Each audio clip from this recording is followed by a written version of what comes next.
বিসমিল্লাহির রহমানির রহিম। পরম করুণাময় মহান আল্লাহ তাআলার অশেষ রহমতে আজকের এই বিকেলের পরন্ত বেলায় আমি উপস্থিত হতে পেরেছি পাবনা সদর হিমায়তপুর ইউনিয়ন ২ নম্বর ওয়ার্ড কোরাইতলা এবং হাবু জুনিয়র হাই স্কুলের ঠিক মিডল পয়েন্টে আপনার আশরাফ কবিরাজের বাড়ির রাস্তায়। এই রাস্তাটা ২০০ ফিট কাঁচা রাস্তা।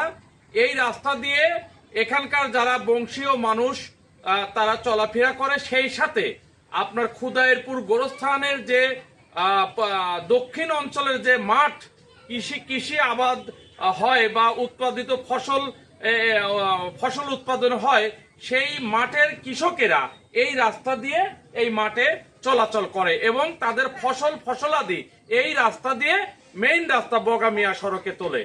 এই রাস্তাটি দীর্ঘদিন ধরে অবহেলিত কাঁচা রাস্তা এবং একটুখানি বৃষ্টি হলেই এই কাদায় জর্জরিত হয়ে যায়।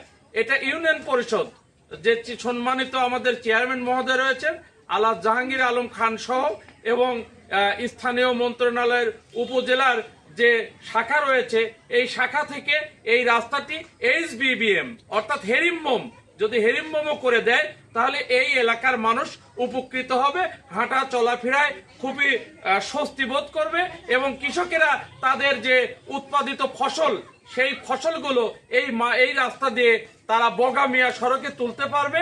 সেই সাথে এই যে কোমলমতি সন্তানেরা আপনারা দেখতে পাচ্ছেন, কোমলমতি সন্তানেরা তারাও লেখাপড়া করতে পারবে। আসেন, এই যে কোমলমতি সন্তানদের দেখছেন তারাও লেখাপড়া করতে পারবে এবং স্কুল কলেজ মসজিদ মাদ্রাসায় তারা যেতে পারবে। তাই আমাদের হিমায়তপুর ইউনিয়নের সম্মানিত চেয়ারম্যান আলহাজ জাহাঙ্গীর আলম খান সাহেবকে আমি অনুরোধ করব, আপনি চেয়ারম্যান হওয়ার পূর্বে আমি এই এলাকায় আপনার জন্য ভোট চেয়ে গিয়েছিলাম, তার প্রমাণ মনে হয় আশরাফ ভাইরা নিজেই রয়েছে।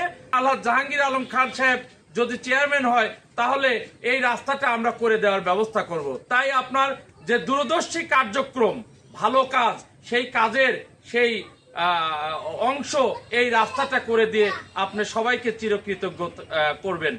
আমি সবাইকে সালাম জানিয়ে শেষ করছি। আসসালামু আলাইকুম ওয়া রাহমাতুল্লাহ। আপনারা কি এই রাস্তাটা কতদিন হলো এরকম হয়ে আছে? তাও আনুমানিক 20 বছর কাঁচা রাস্তা। দেখি চাচা, 20 বছর কাঁচা রাস্তা। তো এই কাঁচা রাস্তাটা আমাদের ইউনিয়নের চেয়ারম্যান সুযোগ্য চেয়ারম্যান সাহেবের দৃষ্টি আকর্ষণ করছি। আসসালামু আলাইকুম ওয়া রাহমাতুল্লাহ।